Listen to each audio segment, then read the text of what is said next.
നല്ല സൂപ്പർ ക്രിസ്പിയായി വന്നിട്ടുണ്ട്. Hi friends, എല്ലാവർക്കും നമസ്കാരം. Welcome to my channel. അപ്പോൾ ഇന്ന് നമ്മൾ ചെയ്യാൻ പോകുന്നത് ചക്ക ചിപ്സാണ്, ചക്ക വറ്റൽ. അപ്പോൾ ഇത് ചെയ്യാൻ വളരെ ഈസിയാണ്. പക്ഷേ നമ്മൾ ചില കാര്യങ്ങൾ ശ്രദ്ധിച്ചാൽ മാത്രമേ ആ ഒരു നല്ല ഒരു ക്രിസ്പി ആയിട്ട് നമുക്ക് ചെയ്തെടുക്കാൻ പറ്റുകയുള്ളൂ. അല്ലെങ്കിൽ കുറച്ച് സമയം കഴിയുമ്പോൾ അത് തണുത്തു പോകും. അത് പിന്നെ ആ ഒരു ക്രിസ്പി ആയിട്ടുള്ളത് ഉണ്ടാവില്ല. അപ്പോൾ നമ്മൾ കുറച്ച് കാര്യങ്ങൾ ശ്രദ്ധിക്കണം. അപ്പോൾ അത് എന്തൊക്കെയാണെന്ന് നമുക്ക് ഈ വീഡിയോയിൽ കാണാം. ചാനൽ എല്ലാവരും സബ്സ്ക്രൈബ് ചെയ്യണം, സപ്പോർട്ട് ചെയ്യണം. ബെല്ലൈക്കൺ കൂടെ ഒന്ന് പ്രസ് ചെയ്യണം. അതിൽ ഓൾ ഓപ്ഷൻ തിരഞ്ഞെടുക്കണം. എന്നാൽ മാത്രമേ ഞാൻ വീഡിയോസ് അപ്ലോഡ് ചെയ്യുമ്പോൾ നിങ്ങൾക്ക് ഉടനെ നോട്ടിഫിക്കേഷൻസ് വരൂ. അപ്പോൾ എങ്ങനെയാണ് ഈ ക്രിസ്പി ആയിട്ടുള്ള ചക്ക ചിപ്സ് ഉണ്ടാക്കുന്നത് നോക്കാം. അപ്പോൾ ഇതിനു മുൻപ് ഞാൻ ചക്ക കൊണ്ടുള്ള ഒരുപാട് റെസിപ്പീസ് അപ്ലോഡ് ചെയ്തിട്ടുണ്ട്. പച്ച ചക്ക കൊണ്ട് നമുക്ക് പലതരം വിഭവങ്ങൾ ഉണ്ടാക്കാം. ചക്കപ്പുഴുക്ക്, ചക്ക അവിയൽ, അതൊക്കെ ഞാൻ ഓൾറെഡി പോസ്റ്റ് ചെയ്തിട്ടുണ്ട്. അതൊക്കെ ലിങ്ക് കൊടുക്കാം, എല്ലാവരും കാണണം. ചക്ക വരട്ടിയത്, പഴുത്ത ചക്ക നമ്മൾ വരട്ടി നമുക്ക് 1 വർഷം വരെ സൂക്ഷിക്കാൻ പറ്റും. അതെങ്ങനെയാണെന്നുള്ള ആ വീഡിയോയും ഞാൻ ഓൾറെഡി പോസ്റ്റ് ചെയ്തിട്ടുണ്ട്. അപ്പോൾ എല്ലാം തന്നെ ലിങ്ക് കൊടുക്കാം, എല്ലാവരും.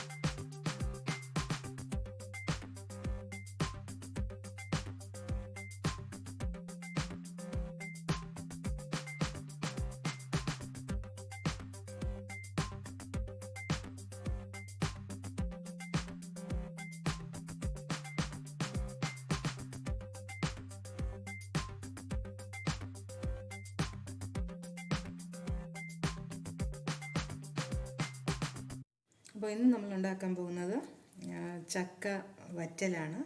അപ്പോൾ അതിനെ ഇതുപോലെ തിന്നായി മുറിച്ച് എടുത്തിട്ടുണ്ട്.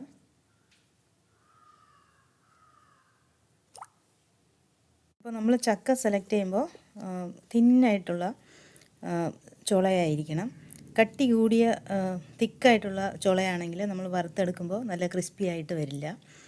അത് നമ്മൾ പുറത്തുനിന്ന് കടയിൽ നിന്നൊക്കെ വാങ്ങുന്നതാണെങ്കിൽ ചോദിച്ച് മനസ്സിലാക്കിയൊക്കെ വാങ്ങണം. പിന്നെ അതുപോലെ നമ്മൾ പഴുക്കാനായി വരട്ടാനൊക്കെ ഉപയോഗിക്കുന്ന ചക്ക, ജാമൊക്കെ ഉണ്ടാക്കുന്ന ആ ചക്കയാണെങ്കിൽ അത് നമ്മൾ വറുക്കാൻ ഉപയോഗിക്കില്ല. ഇത് കൂഴച്ചക്ക എന്ന് പറയുന്ന ചക്കയാണ്. തിന്നായിട്ട് ഈ ചുളകൾ കുറച്ച് തിന്നായിട്ട് വേണം. അങ്ങനെയുള്ളത് മാത്രമേ നമ്മൾ വറുക്കാനായി. വറുത്ത് കഴിഞ്ഞാൽ നല്ല ക്രിസ്പി ആയിട്ട് കിട്ടുകയുള്ളൂ. നമുക്ക് എണ്ണ ഒഴിക്കാം.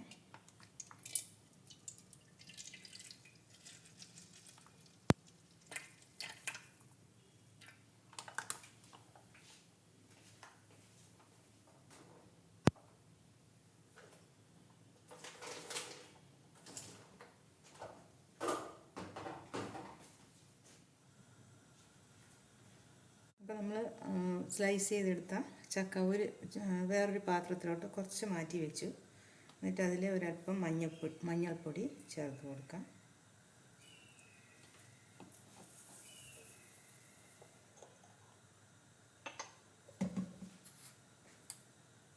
കുറച്ച് ഉപ്പും ചേർത്ത് കൊടുക്കാം.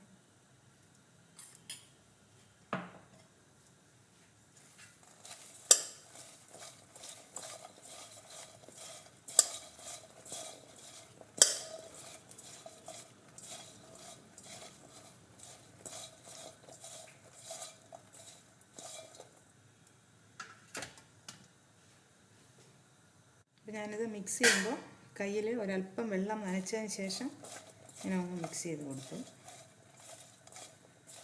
ജസ്റ്റ് കൈ നനച്ചിട്ട് നന്നായിട്ടൊന്ന് മിക്സ് ചെയ്തു.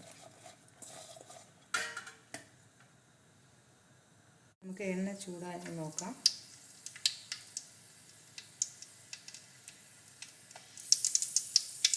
അപ്പോൾ ഇതിനെടുത്തിട്ട് ഇട്ട് കൊടുക്കാം.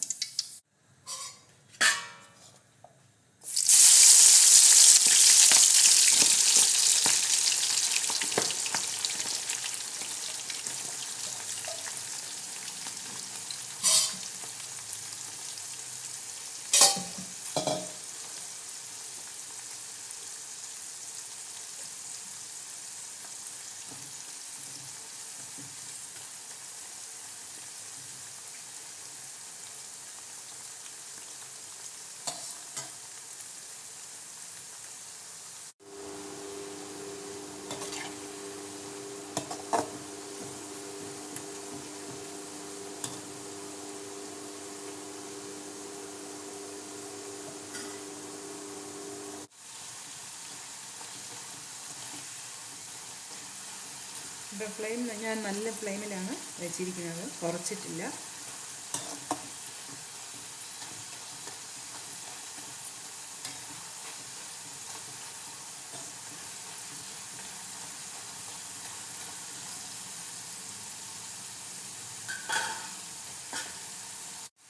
അപ്പോൾ ഏകദേശം ഈ ഒരു സ്റ്റേജ് എത്തിയപ്പോഴത്തേക്ക് ഞാൻ ഫ്ലെയിം ഒന്ന് കുറച്ച് കൊടുത്തു, നന്നായിട്ട് കുറച്ച് വെച്ചു.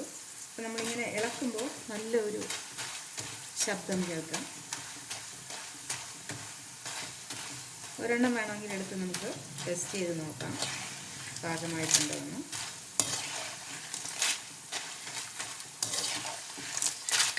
നമുക്കിത് കോരിയെടുക്കാം.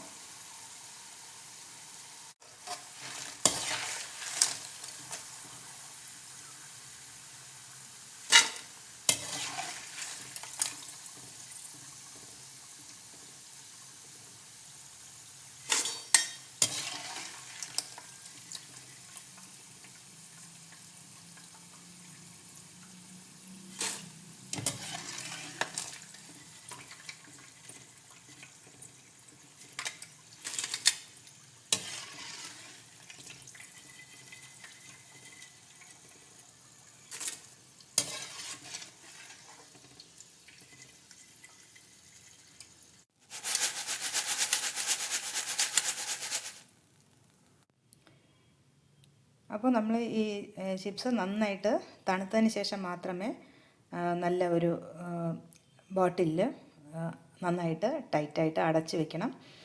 തുറന്നൊക്കെ വെച്ചിരുന്നാൽ ഇത് കുറച്ച് കഴിയുമ്പോൾ അതിൻ്റെ ആ ഒരു ക്രിസ്പ്നെസ് പോകും. അതുകൊണ്ട് നമ്മൾ നന്നായിട്ട് തണുത്തതിന് ശേഷം മാത്രമേ ബോട്ടിലിൽ അടച്ച് വെക്കാൻ പാടുള്ളൂ.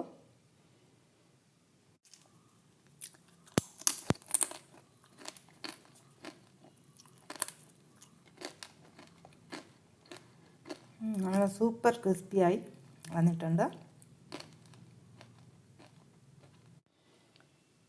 അപ്പോൾ വീണ്ടും കാണാം നല്ല റെസിപ്പീസുമായി. Children, bye bye, take care, thank U.